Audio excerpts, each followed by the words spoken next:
Halo Sobat Karbon dan Sobat FAUI, perkenalkan saya Krisna yang akan menjadi pewawancara diseminasi tesis hari ini.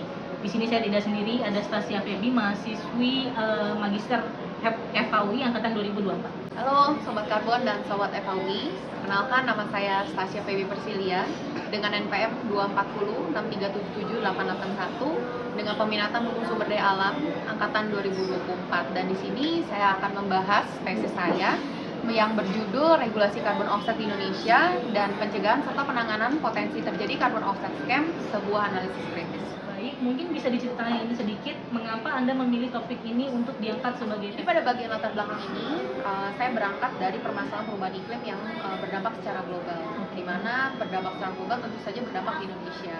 Dan sebagai respon terhadap upaya global untuk menghadapi suatu perubahan iklim, maka Indonesia pun juga mengambil beberapa langkah strategis, yang mana ada beberapa peraturan yang diratifikasi, yaitu ada UNFCCC melalui Undang-Undang Nomor 6 Tahun 1994, lalu ada Protokol Kyoto melalui Undang-Undang Nomor 17 Tahun 2004, dan Paris Agreement melalui Undang-Undang Nomor 16 Tahun 2016. Sehubungan dengan hal tersebut, regulasi-regulasi nasional pun juga diterbitkan sebagai tindak lanjut dari peraturan-peraturan diratifikasi, seperti adanya Perpres Nomor 98 Tahun 2021, yang mana setelah menyusun tesis ini, ternyata Perpres Nomor 98 Tahun 2021 ini justru digantikan juga oleh Perpres Nomor 110 Tahun 2025. Lebih lanjut ada beberapa peraturan teknis di bawahnya, seperti Permen LHK Nomor 21 Tahun 2022, ada Permen SDM Nomor 16 Tahun 2022, lalu ada Permen LHK 7 Tahun 2023, dan Permen LHK Nomor 12 Tahun 2024. Dari beberapa regulasi yang saya teliti dalam tesis ini, itu mengatur mengenai salah satunya adalah terkait dengan perdagangan karbon melalui mekanisme karbon offset. Mendukung aksi mitigasi dan adaptasi perubahan iklim, ternyata karbon offset pun juga dapat menjadi celah bagi praktik yang merugikan, seperti adanya probabilitas terjadinya karbon offset scam, yang mana proyek-proyek yang diklaim ternyata mengurangi dampak emisi justru ternyata tidak dilaksanakan atau bahkan palsu. Dan berdasarkan tesis saya ini, saya juga melihat bahwa regulasi di Indonesia ini tidak secara garis besar bisa mengatur atau mengatur mengenai sanksi terkait dengan karbon offset scam. Tadi Anda mengatakan bahwa regulasi karbon offset di Indonesia saat ini itu dinilai belum cukup kuat untuk mencegah praktik karbon offset scam. Nah, apakah Anda bisa mengelaborasi hal tersebut lebih lanjut? Salah satu kelemahan mendasar dari regulasi karbon offset di Indonesia yang saya lihat itu di mana orientasi dan regulasi itu masih didominasi pada aspek teknis dan administratif saja, seperti tata cara MRV, lalu bagaimana tata cara perdagangan karbon, dan lain sebagainya, tapi tidak mengatur secara spesifik mengenai pengenaan sanksi atas potensi terjadi karbon offset scam.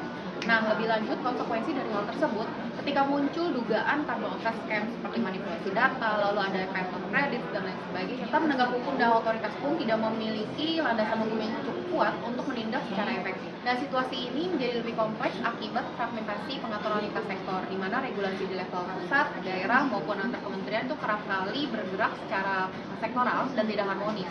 Dan lemahnya koordinasi antara pemerintah pusat dan pemerintah daerah pun juga semakin sulit di lapangan karena dijalankan secara tidak konsisten dan tidak menyeluruh, sehingga ruang terjadinya karbon offset scam pun juga jadi semakin besar. Ketiadaan pengaturan secara komprehensif dan tegas mengenai perlindungan hak masyarakat adat dan juga masyarakat lokal, khususnya terkait dengan penerapan FPIC atau Free Prior and Informed Consent, juga turut menjadi salah satu sumber permasalahan ketika melaksanakan proyek karbon offset. Dan dalam praktiknya memang penerapan prinsip FPIC ini juga masih jauh dari standar ideal, sehingga kerap kali pelaksanaan dari karbon offset ini justru malah merugikan masyarakat yang ada di sekitar pelaksanaan proyek tersebut. Kemudian pertanyaannya, bagaimana tesis ini itu bisa memberikan jawaban atas semua permasalahan yang Anda jabarkan? Ya, baik. Jadi dalam tesis ini saya juga mengusulkan beberapa konsep ideal yang dapat diterapkan sehubungan dengan regulasi karbon offset di Indonesia, di mana konsep ini juga perlu bergerak untuk melampaui pengaturan-pengaturan teknis sebagai pilar utama. Seperti contohnya adalah untuk menerapkan sanksi terkait dengan potensi karbon offset scam, sehingga kemungkinan terjadi karbon offset scam dapat tercover dengan baik, termasuk kegiatan soal manipulasi data, pengen kredit, dan lain sebagainya itu dapat tercover dengan baik, sehingga para penegak hukum pun juga dapat memiliki landasan hukum yang kuat terkait dengan penerapan sanksi apabila terjadi karbon offset scam. Dan lebih lanjut, saya merasa juga bahwa konsep ideal ini perlu disusun berdasarkan aturan-aturan yang menegaskan penerapan prinsip FPIC tadi dan memberikan perlindungan terhadap hak masyarakat lokal, sehingga distribusi dari pelaksanaan proyek carbon offset ini juga dapat terdistribusi dengan baik, terutama kepada masyarakat yang memang benar-benar terdampak langsung terhadap pelaksanaan proyek carbon offset ini. Dan di samping itu, saya juga merasa bahwa dari konsep ideal ini perlu disusun atau dilakukan harmonisasi antara regulasi di pemerintah pusat dan pemerintah daerah, sehingga setiap penegakan hukum ataupun penegakan dari aturan regulasi dari carbon offset ini dapat berjalan juga dengan baik, sehingga pencapaian target pemerintah untuk mengurangi emisi pun dapat berjalan dengan baik. Oke, baik. Terima kasih banyak atas pemaparan yang komprehensif tadi. Demikian sesi diseminasi tesis kali ini. Sekali lagi terima kasih banyak untuk pemirsa yang telah menyaksikan video ini.